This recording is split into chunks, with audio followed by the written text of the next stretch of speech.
Magsasama ang mga bigating pangalan sa pelikula na sina award-winning director Eric Mati, film producer Dondon Monteverde, at kapamilya primetime King Coco Martin para sa dalawang bagong proyekto.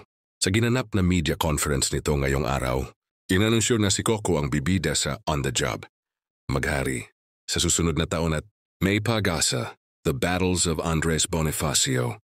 Sa 2027 nakapwa ididirect ni Eric Mati.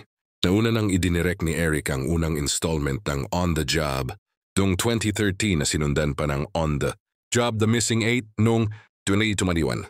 Ngunit sa bagong yugto nito, isasentro ang kwento sa taong 1990 para ipakita kung paano ipinaglaban ni Mario Maghari, played by Joel Torre, para protektahan ang pamilya niya bago siya tuluyang napasok sa kulungan. Matatandaang sa ikalawang installment ng On the Job, nasungkit ni award-winning actor John Artila ang Volpi Cup sa ginanap na 78th Venice Film Festival.